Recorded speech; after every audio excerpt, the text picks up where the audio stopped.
Hola, ¿qué tal? Muy buenos días. Estamos a punto de iniciar nuestra clase referente a la asignatura de Literatura 2, Bachillerato en línea. Bien, el día de hoy vamos a hablar de varios temas que tienen que ver precisamente con la construcción de los diferentes textos que nosotros podemos encontrar en las cuestiones de literatura. Y bueno, uno de los primeros aspectos, una de las primeras definiciones que nosotros debemos tomar en cuenta, pues es la polisemia.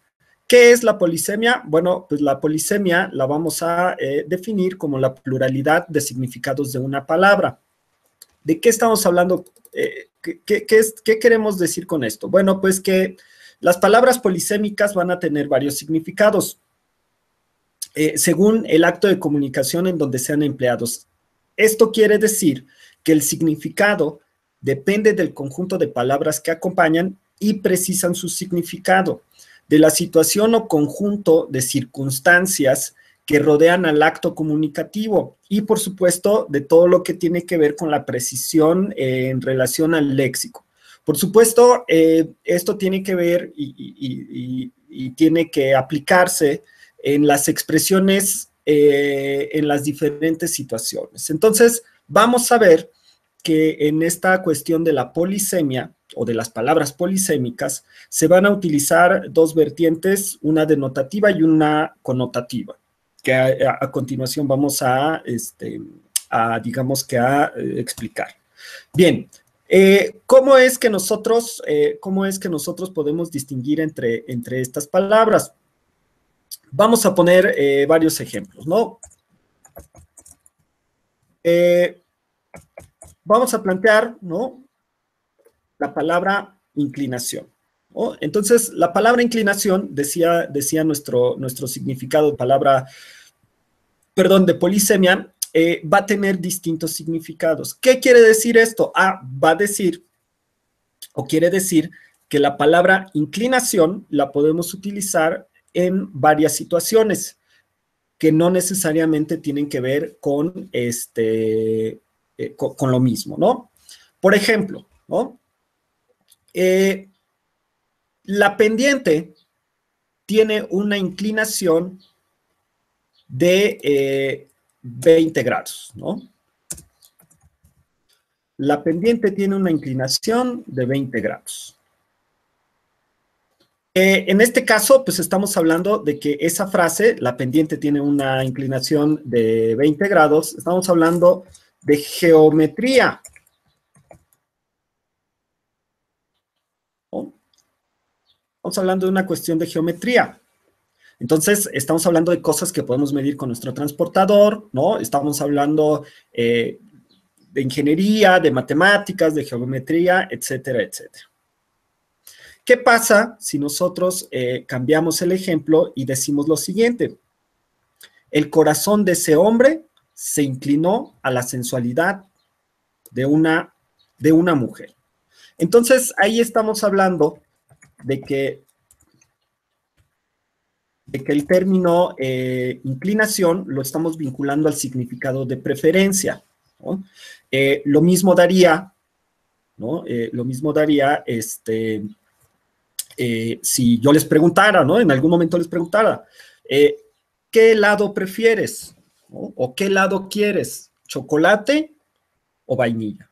Y entonces la respuesta podría ser, yo me inclino más por el de chocolate, ¿no? En ese caso nosotros estamos haciendo referencia a que la palabra, que en este caso decíamos es inclinación,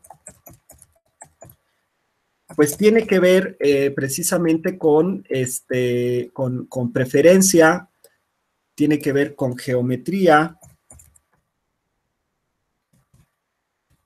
tiene que ver en ese sentido, ¿no? Entonces vemos cómo inclinación la podemos utilizar, digo, en esos dos ejemplos, la podemos utilizar con distintos significados. Por ejemplo, ¿no? Pongamos otro ejemplo. La palabra clavo, ¿no? La palabra clavo. Y decíamos hace rato, en el contexto de de la situación comunicativa en la que estamos involucrados al momento de utilizar la palabra, nos va a hablar mucho del significado que nosotros debemos utilizar con referente a esa situación. Entonces, por ejemplo, ¿no? Si somos en este caso, supongamos, chalanes del albañil, ¿no? Y el albañil nos dice, oye, ve a traerme clavos, ¿no? Ve a comprar clavos. Bueno, pues en ese caso no voy a ir a la verdulería, ¿no? O a la verdulería o a la tienda pidiendo el clavo como especia, ¿no? Pidiendo el clavo como especia porque entonces me va a costar caro el chistecito y me van a correr de chalán de albañil, ¿no? Digo, en el caso del albañil que utiliza clavos, pero pues también el carpintero y algunos otros empleos. En cambio, ¿no? Si yo estoy de ayudante de cocina con mi madre o estoy viendo la televisión y mi madre está cocinando y me dice, oye, ve a traer clavo, pues no voy a ir a la ferretería, ¿no? Yo entiendo que no voy a ir a la ferretería por la situación comunicativa en la que estamos, ¿no? Alguien está cocinando, pensemos en las madres, ¿no? Alguien está cocinando y te pide clavo. Entonces no vas a ir a la ferretería. ¿Por qué? Porque si le traes a tu mamá o a la persona que está cocinando, pero especialmente a tu mamá, clavos metálicos, bueno, pues te va a tocar un chanclazo, ¿no? Entonces vemos cómo esta palabra clavo la podemos utilizar en dos situaciones totalmente distintas, ¿no? Las podemos utilizar en dos situaciones totalmente distintas. Entonces, vemos cómo efectivamente estas palabras, decíamos, vamos a, estos dos, digamos que esta cuestión de la polisemia la tenemos que vincular a el significado de las palabras. Y vamos a ver en relación al significado de las palabras, vamos a encontrar dos tipos de significado. El primero va a ser el significado denotativo, que es cuando se emplea el sentido literal. Cuando se emplea el sentido literal de la palabra, es decir, lo que encontramos en el diccionario. El sentido literal, el denotativo, recordemos, es un sentido que encontramos en el diccionario. Vamos a ver que así como encontremos el significado en un diccionario, es así como lo tenemos que utilizar. Por el otro lado, vamos a ver que existe un tipo de palabras que se denomina por su significado connotativo. ¿Vale? Y entonces ese tipo de palabras es aquel con el que hablamos en un sentido figurado.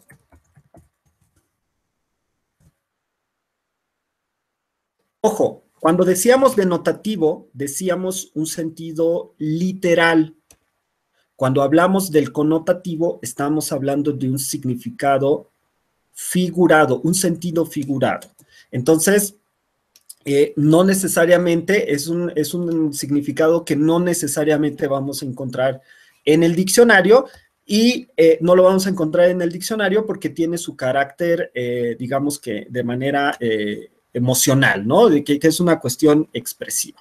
Entonces vamos a ver que si hacemos una caracterización o una diferenciación de estos dos significados, pues vamos a ver que el lenguaje denotativo es un lenguaje que es real, es un lenguaje que es objetivo, es un lenguaje que es directo, es un lenguaje que no origina dudas al grupo de hablantes que lo practican, y el lenguaje denotativo es propio de los textos informativos y científicos. Por el otro lado, el lenguaje connotativo, vamos a ver que es un lenguaje de tipo imaginario. Es subjetivo, es emotivo, es complejo y, por supuesto, es propio de los textos literarios. Entonces, vamos a ver, ¿no? Vamos a ver que en relación a esta situación podemos poner algunos ejemplos. A ver, les voy a compartir un pequeñísimo un fragmento de un documento para que podamos checar esta cuestión de los diferentes significados.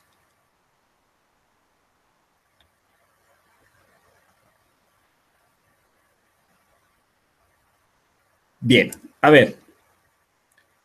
Ahí tenemos la pantalla, ¿no? Y, por ejemplo, nos dice, la composición escrita, en el primer ejemplo, dice, la composición escrita es un arte, ¿no? Bien, en este sentido, el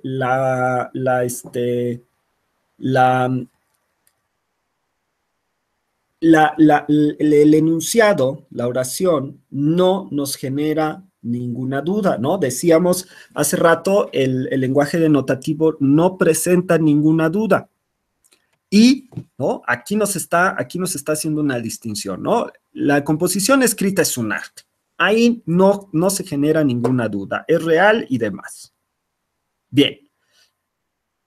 El ejemplo número 2 nos dice, ¿no? Mis amigos estudiaron toda la noche matemáticas. Y lo mismo, ¿no? Ahí no se nos genera ninguna duda, el mensaje es totalmente claro, no hay nada oculto, no hay nada que nosotros tengamos de cierta forma que interpretar. El número 3, es importante distinguir entre área y superficie. Entonces vemos cómo aquí se nos están presentando una serie de informaciones que a nosotros nos permiten entender de mejor manera el mensaje. No se genera ninguna duda, no hay nada que interpretar, todo es real, ¿no? No hay, repetimos y somos insistentes, no genera duda entre el grupo de hablantes, se entiende perfectamente el mensaje y demás. Ahora, cosa distinta cuando nosotros empezamos a analizar lo que es el lenguaje connotativo. Y vamos a ver por qué. Dice el primer ejemplo, la eternidad es de largo de un cabello de mujer, ¿no? Y entonces ahí es donde empezamos, empezamos con temas, bueno, pues porque no estamos generando ningún problema, no con los problemas, sino con esta peculiaridad que tiene el lenguaje connotativo. La eternidad, dice el ejemplo, es de largo del cabello de una mujer. Y entonces ahí vamos a empezar a tener una serie de diferencias, ¿no? Porque, por ejemplo, uno dirá, ¿no? Otra cuestión que hay que ser claros es que en ocasiones, en el lenguaje connotativo, vamos a hablar con relación a la experiencia, ¿no? A la experiencia propia, con relación a nuestra subjetividad, ¿no? Decíamos, en esto del lenguaje literario influye mucho esta cuestión de la subjetividad. Entonces, vamos a ver cómo estas situaciones en las cuales nosotros nos ponemos, ¿no? A pensar, a reflexionar, a interpretar, a leer, ¿no? Interiorizar este mensaje, pues podríamos llegar a muchas conclusiones, ¿no? Entonces, por ejemplo, alguien me dirá, bueno, lo que quiere decir este autor es que la eternidad es algo muy grande, ¿no? ¿Por qué? Porque las mujeres utilizan el cabello largo, ¿no? Y entonces la eternidad es algo muy largo, ¿no? Es un periodo muy largo. Pero alguno de los demás dirá, bueno, pero no todas las mujeres utilizan el cabello largo, ¿no? Yo he visto que hay mujeres que tienen el cabello corto. Y entonces, podríamos interpretar una cosa distinta que lo que dijo el primer compañero. La eternidad, entonces, es muy corta, ¿no? Es pequeña, no es algo muy, muy largo, ¿no? Es una medida de tiempo muy corta. Y demás, ¿no? Y demás reflexiones con relación a esta situación de la eternidad. Entonces, regresamos al siguiente ejemplo. Nos dice el ejemplo número 2, la noche yace desnuda en mi cama. ¿No? Y entonces, lo mismo, ¿no? Vamos a ver que a partir de eso, obviamente el autor está haciendo o sea, la noche no puede ser una persona, ¿no? La noche no puede ser una persona y por lo tanto, pues ni puede estar vestida, ni puede estar desnuda. Y entonces cambia, ¿no? Cambia el significado de la oración, el sentido de la oración, de la expresión. Y entonces ahí podríamos, ¿no? Ponernos a imaginar sobre qué está tratando de decir con relación a esto, ¿no? Podríamos pensar, ¿no? Yo imagino, por ejemplo, que la cama del autor de esta frase está junto a su ventana, ¿no? Perdón, está junto a una ventana. La luz de la luna pudiese estar entrando por la ventana y alumbrando su cama, y él a eso se refiere, ¿no? También puede estar haciendo referencia a la oscuridad, ¿no? La noche como una cuestión de oscuridad, y que pues como no se ve nada, ¿no? La oscuridad o la noche se presenta tal y como es, desnuda, ¿no? Entonces, vemos cómo si le seguimos dando de vueltas, si le seguimos pensando, cada uno de nosotros va a interpretar distintas cuestiones, y claro, ¿no? La literatura, en este caso, en los sentidos connotativos del lenguaje, pues eso es lo que nos ayuda, ¿no? Nos ayudan a pensar, a imaginar, a darle de vueltas, a tratar de encontrarle el significado, a tratar de encontrar un significado distinto al que realmente está. No todo está, ¿no? O no todo es tan básico como lo encontramos, ¿no? Y en ocasiones, pues bueno, eso es lo que enriquece nuestro lenguaje. En el último ejemplo dice, en mi corazón habita el silencio impaciente del que espera. En mi corazón habita el silencio impaciente del que espera.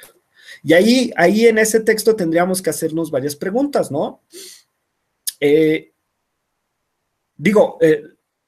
Otra vez, ¿no? No estamos hablando en un sentido literal en este momento, porque, bueno, un corazón no puede guardar silencio, ¿no? Si nos fuéramos a una cuestión, o sea, no lo podemos entender literal, ¿no? ¿Por qué? Porque si un corazón guarda silencio, pues está muerto, ¿no? Un corazón que no hace ruido, que no late, ¿no? Pues, bueno, es un corazón que está muerto. Entonces, en este sentido, el término corazón, pues está hablando de sus sentimientos, ¿no? Está hablando de la forma en que él quiere, ¿no? La forma en que él ama. Entonces, nos tendríamos que preguntar muchas cosas, o tendríamos que pensar y ir a visitar lugares distintos, ¿no? ¿Por qué su corazón, por qué el corazón del autor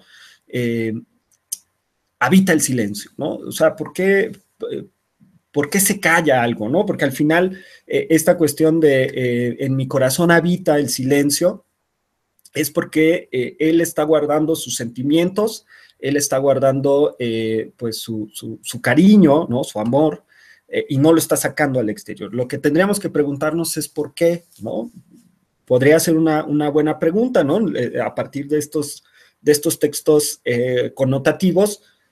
Bueno, pues puede ser porque sufrió una decepción amorosa, ¿no? Puede ser porque sufrió una decepción amorosa, no necesariamente, puede ser porque es una persona tímida, ¿no? puede ser que sea una persona tímida y que está esperando justamente pues a la persona indicada para sacar, ¿no? Sacar sus sentimientos y demás, ¿no?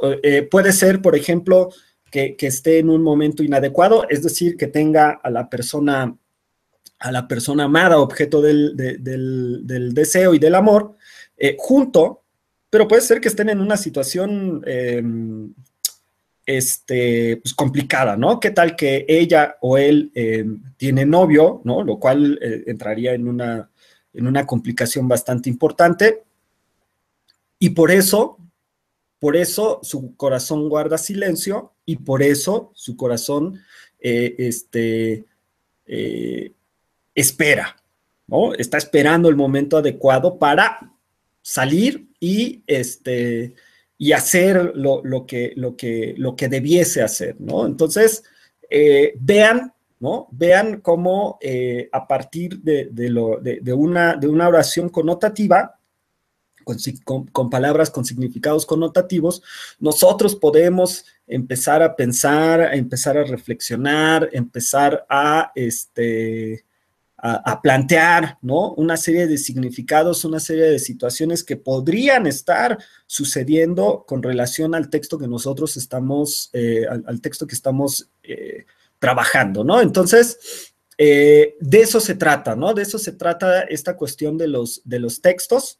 Estos dos significados, polisemia y polisemia, connotativo y denotativo, pues se entrelazan justamente porque eso es lo que le da la forma, la materia, la sustancia a los textos literarios. ¿Cómo entendemos estos textos literarios? Decíamos, pues los debemos entender a partir de nuestra conceptualización. Debemos entenderlos, por supuesto, a partir del mensaje. Debemos tratar de acercarnos lo mayor posible al mensaje que nos quiere dar el autor, aunque en realidad, por ejemplo, en relación a los mensajes, pues solamente el propio autor sabrá cuál era exactamente el mensaje, ¿no? Entonces, nosotros podemos interpretar y acercarnos mucho en ese sentido. Y eso es la riqueza de la literatura, ¿no? Que nosotros nos invita a sumergirnos, nos invita a imaginar, nos invita a pensar cómo es que se lleva a cabo esta situación, cómo es que hay de fondo, qué no estamos viendo, qué despierta en nosotros, porque les decía yo, muchos de los textos los vamos a poder interpretar a partir de nuestras vivencias, ¿no? No podemos estar, por ejemplo, leyendo sobre el amor o escribir sobre el amor si no hemos amado, ¿no? No podemos leer o escribir sobre la amistad si no hemos tenido una amistad. Entonces, o bueno, sí lo podemos hacer, pero al final el entendimiento no va a ser tan profundo. Entonces, ¿no? Debemos partir de todas estas experiencias propias, que por supuesto es muy rico, pero también, pues bueno, ¿no? Hay que interpretar o tratar de ponernos en el lugar del autor sobre qué es lo que él trataba de interpretar. Bien, entonces, el siguiente tema, ¿no? El siguiente tema se denomina lírica, ¿no? Y les decía yo, vamos analizando esta cuestión de los textos literarios. Entonces, lírica. ¿Qué es la lírica? Lírica es el género literario en el que predominan las emociones y los sentimientos. Entonces, vamos a ver, ¿no? Vamos a ver que en los diferentes textos vamos a encontrar, ¿no? Una serie de parámetros que nos van a hablar de cómo es el autor, ¿no? Cómo se siente y demás. Entonces decíamos, la lírica va a hacer énfasis en las emociones y en los sentimientos. Ahora, vamos a ver un ejemplo. Bien, ¿no? La lírica, por ejemplo, la vamos a encontrar en tres formas, que más adelante vamos a definir, pero que aquí tenemos un ejemplo. Este ejemplo que tenemos en este momento, que estamos ahí en el recuadrito azul, es un ejemplo de verso tradicional, en el cual el verso tradicional vamos a ver que tiene una rima y tiene una métrica definida. Y se titula Yo. Me hizo nacer la suerte maldecida, de sombra y luz, conjunto inexplicable, que oculta mi corteza despreciable, arde un alma grandiosa y descreída.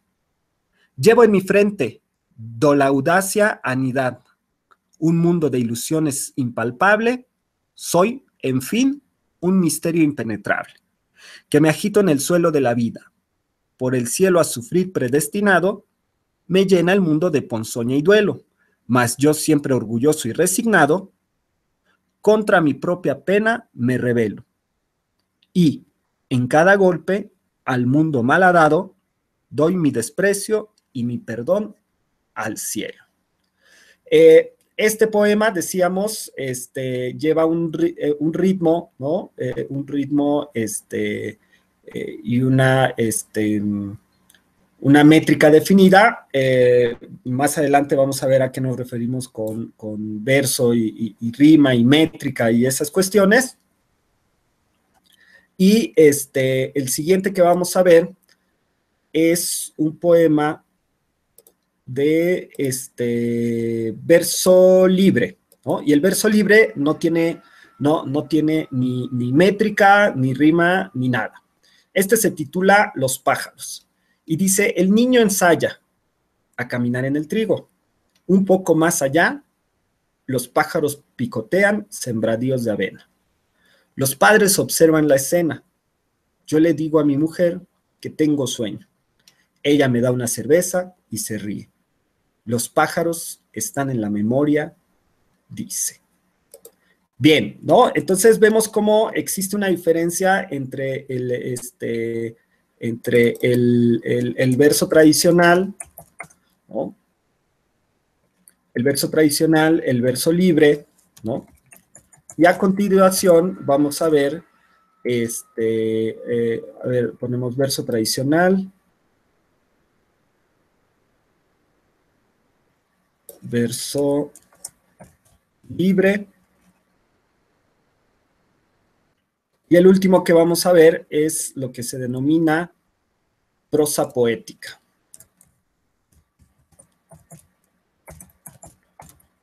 Prosa poética. Es el último ejemplo que vamos a ver. La prosa poética, igualmente, ¿no? Forma parte de esta cuestión lírica y vamos a ver cómo en ella también se manifiestan los sentimientos y las emociones del autor. Entonces, ejemplo de prosa poética a continuación.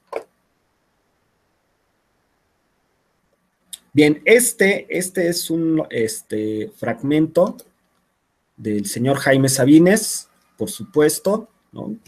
Y dice lo siguiente, vamos a ver cómo, por ejemplo, la disposición que tenían los otros textos cambia con relación a la disposición de este texto, ¿no? Vemos cómo este texto está dispuesto en una forma de prosa, ¿no? No está en verso, ¿no? No está dividido como se divide el verso, y vamos a ver qué dice. Prosa poética. Se titula Te quiero a las 10 de la mañana, ¿sale? Bien. Te quiero a las 10 de la mañana y a las 11 y a las 12 del día. Te quiero con toda mi alma y con todo mí. A veces en las tardes de lluvia. Pero a las 2 de la tarde o a las 3, cuando me pongo a pensar en nosotros dos, y tú piensas en la comida o en el trabajo diario o en las diversiones que no tienes, me pongo a odiarte sordamente, con la mitad del odio que guardo para mí. Luego vuelvo a quererte, cuando nos acostamos y siento que estás hecha para mí, que de algún modo me lo dice tu rodilla y tu vientre, que mis manos me convencen de ello, y no hay otro lugar en donde yo me venga, a donde yo vaya, mejor que tu cuerpo. Tú vienes toda entera a mi encuentro, y los dos desaparecemos un instante. Nos metemos en la boca de Dios hasta que yo te digo que tengo hambre o sueño. Todos los días te quiero y te odio irremediablemente. Y hay días también, hay horas en que no te conozco, en que me eres ajena, como la mujer de otro. Me preocupan los hombres, me preocupo yo, me distraen mis penas. Es probable que no piense en ti durante mucho tiempo. ¿Ya ves? ¿Quién podría quererte menos que yo, amor mío?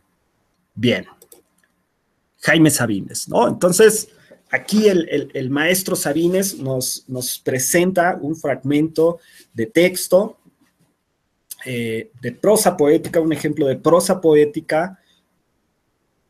Bueno, si se lo dedicas al chavo o la chava que te gusta y te dice que no, bueno, no vale la pena, ¿no? Dedícale ese y si te dice que no, entonces olvida, desecha, porque no vale la pena. Es una piedra que no tiene sentimientos. Pero vemos cómo no necesariamente tiene que rimar, ¿no? O sea, una manifestación del texto lírico no necesariamente tiene que rimar, ¿no? Que tiene que cubrir dos características. Emociones y sentimientos. Y en este caso, ¿no? Vimos tres ejemplos. Repito, verso libre, verso tradicional y prosa poética. Y en los tres vamos a ver cómo se manifiestan los sentimientos y, por supuesto, las emociones de cada uno de los autores que nos llevan a situaciones distintas y nos llevan a una reflexión sobre diferentes temas. El amor, la amistad, la cotidianidad, ¿no? Este verso libre de los pájaros, ¿no? Nos habla acerca de la cotidianidad y de las diversas cosas que nos hacen una bendita tranquilidad, ¿sale? Entonces, vemos cómo se manifiestan de esa forma, es el género de la lírica.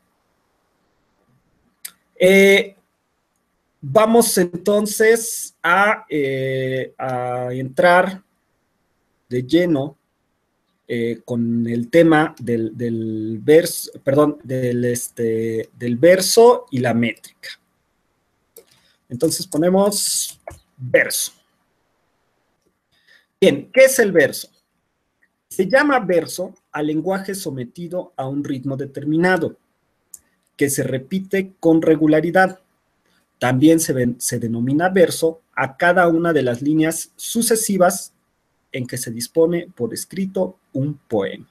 Entonces, vamos a ver que el verso, decíamos, es ritmo, ¿no? El ritmo al que sometemos al lenguaje, y cuando está escrito, cada una de las líneas de un poema se va a denominar. Bien, métrica, vamos a ver que la métrica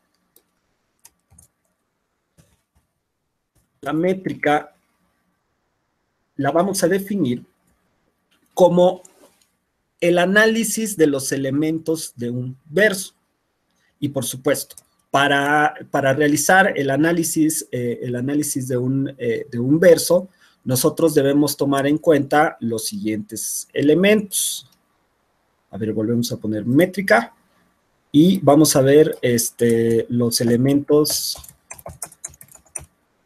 de la métrica. ¿Cómo es que nosotros vamos a realizar un análisis de la métrica? Bueno, en primer lugar,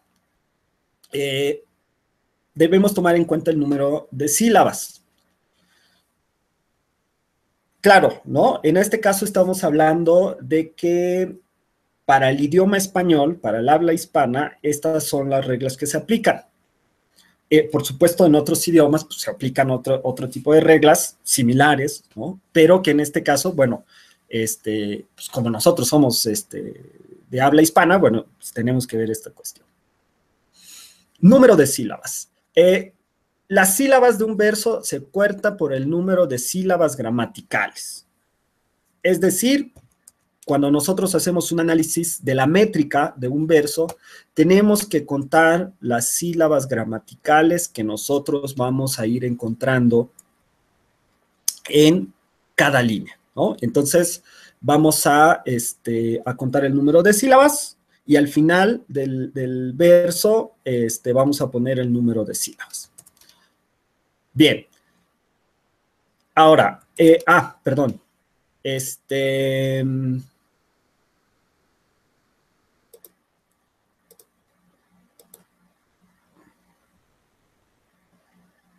Bien. Aquí les estoy compartiendo un poema de Sor Juana.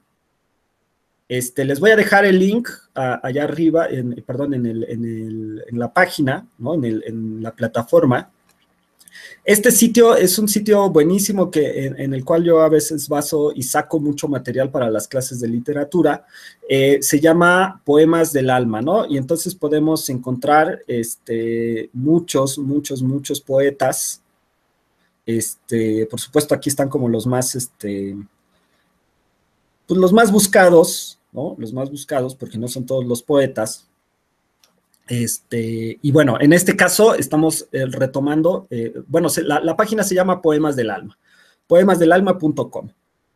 Entonces, de aquí estamos sacando los poemas y la ventaja de esta página es que tiene tiene una versión que nos va a ayudar a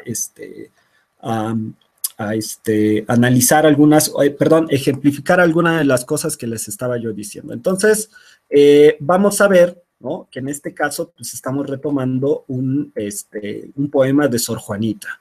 Le digo Sor Juanita porque Sor Juana y yo ya nos conocemos desde hace tiempo y como ya somos viejos conocidos, ya le puedo yo decir Sor Juanita, ¿sale? Bien, entonces leemos este poema. Dice, detente, sombra de mi bien esquivo, imagen del hechizo que más quiero, bella ilusión por quien alegre muero, dulce ficción por quien penosa vivo. Si al imán de tus gracias atractivo sirve mi pecho de obediente acero, ¿para qué me enamoras, lisonjero, si has de burlarme luego fugitivo? Mas, blasonar no puedes satisfecho, de que triunfa de mí tu tiranía, que aunque dejas burlado el lazo estrecho, que tu forma fantástica ceñía, poco importa burlar brazos y pecho, si te labra prisión mi fantasía. Bien, entonces, ¿qué es lo que nos plantea el análisis de la métrica? Les decía yo, hay que contar, ¿no? Hay que separar silábicamente los poemas para determinar cuáles son, cómo es su métrica. Aquí, ¿no? Afortunadamente, este sitio ya nos ofrece el análisis de la métrica. Por supuesto, nos hace una aclaración, ¿no? Que esto se hace de manera automática, ¿no? Y que es de manera orientativa. Ahora, vean, por ejemplo, ¿no? Vean, por ejemplo, cómo es que hace la división silábica.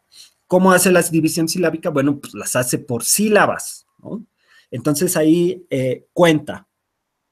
Detente, sombra, de mi bien esquivo, ¿sale? Y entonces eso nos da un total de 11 sílabas, ¿no? 11 sílabas que tiene esta línea. Y vamos a ir viendo, ¿no? Que en cada una de las líneas, ¿no? Va haciendo esta separación silábica. Va haciendo esta separación silábica que permite tener esta cuestión.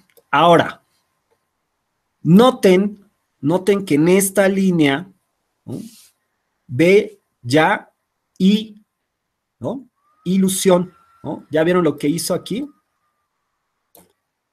¿no? Está poniendo ya, que es la segunda sílaba de bella, y la letra I, que es la primera sílaba de la letra ilusión, en la misma división silábica. ¿Por qué está haciendo eso? Bueno, pues porque nosotros vamos a encontrar, ¿no?, que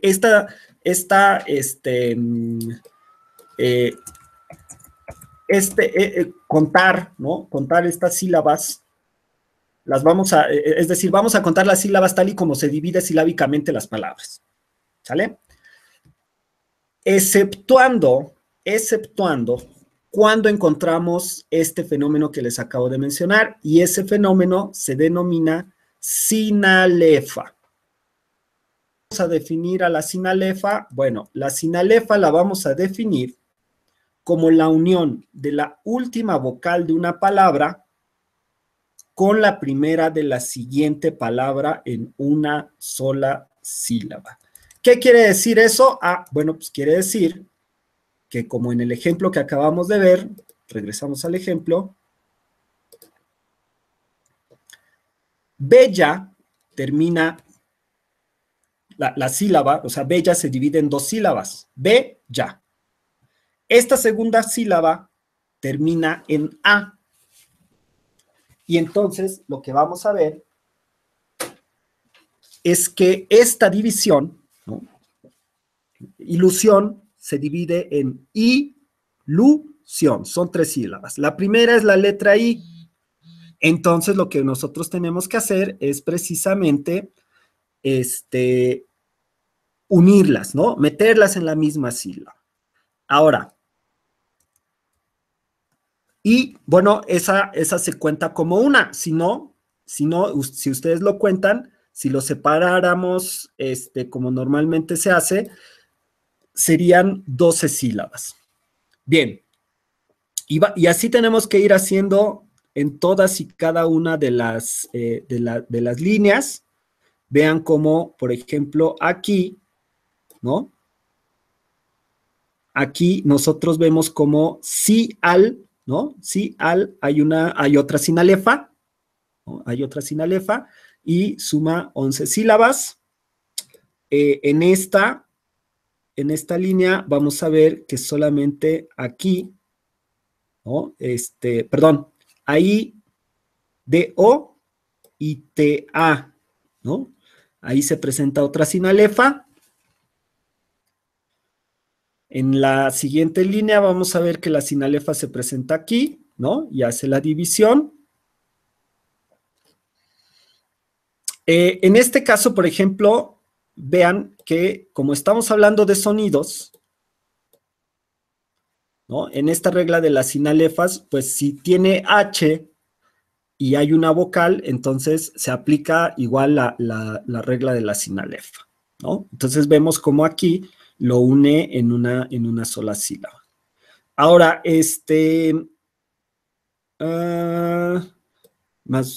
aquí no hay sinalefa. Aquí tampoco hay sinalefa. Aquí sí hay sinalefa, ¿no? Aquí vemos como que aún. Y del otro lado, do, el, so, es.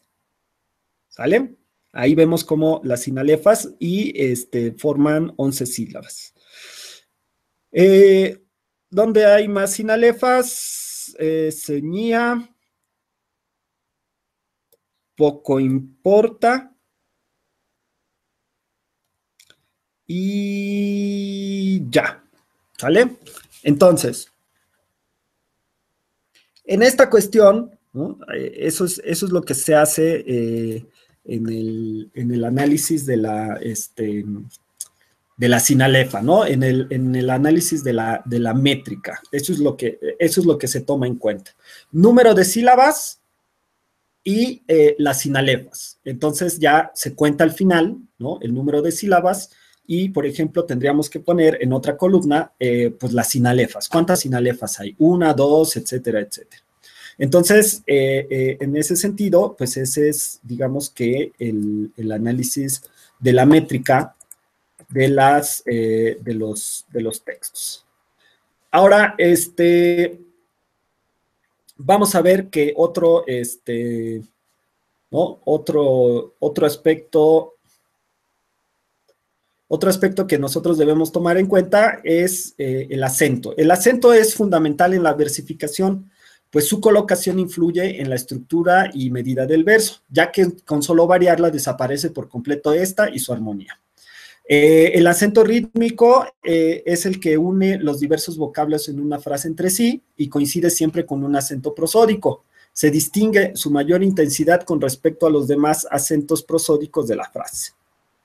Otro aspecto que hay que tomar en cuenta, ¿no? Es la pausa. La pausa es una ligera parada que debe hacerse al final de cada verso, cuando se lee, además de las marcadas por los signos de puntuación. Es decir, que no podemos leer de corrido un verso, sino que debemos ir, ¿no? Haciendo, por ejemplo, pausas en cada una de las líneas, además de lo que se nos indica con los signos de puntuación.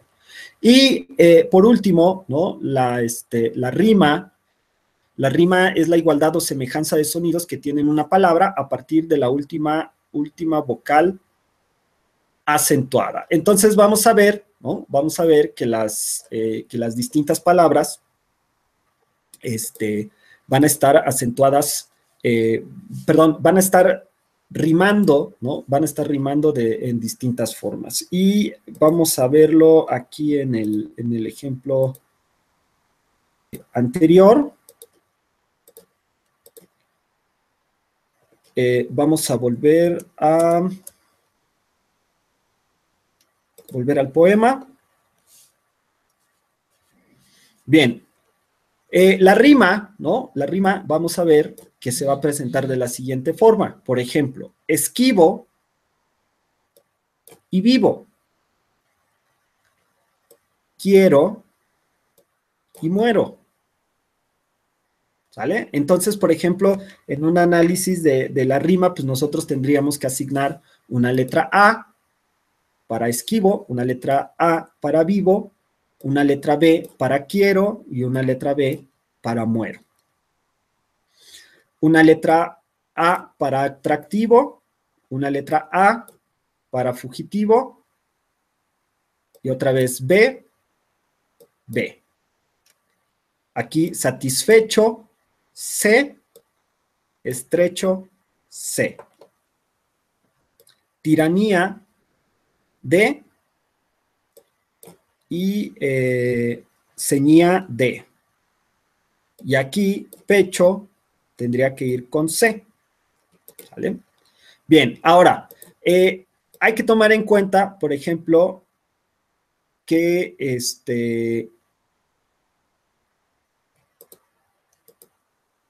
los diferentes poemas van a tener un número distinto de sílabas. ¿Qué es lo que hay que tomar en cuenta con eso? Bueno, pues que vamos a ver que cuando se van a denominar versos de arte mayor cuando son de 8 sílabas en adelante y versos de arte menor cuando son de 8 sílabas para abajo, ¿no? Entonces, eso nos va a indicar cómo tenemos que hacer nuestro análisis de la rima. Bien, eso es todo por el momento. Nos estamos conectando para la siguiente sesión. Muchísimas gracias y hasta luego.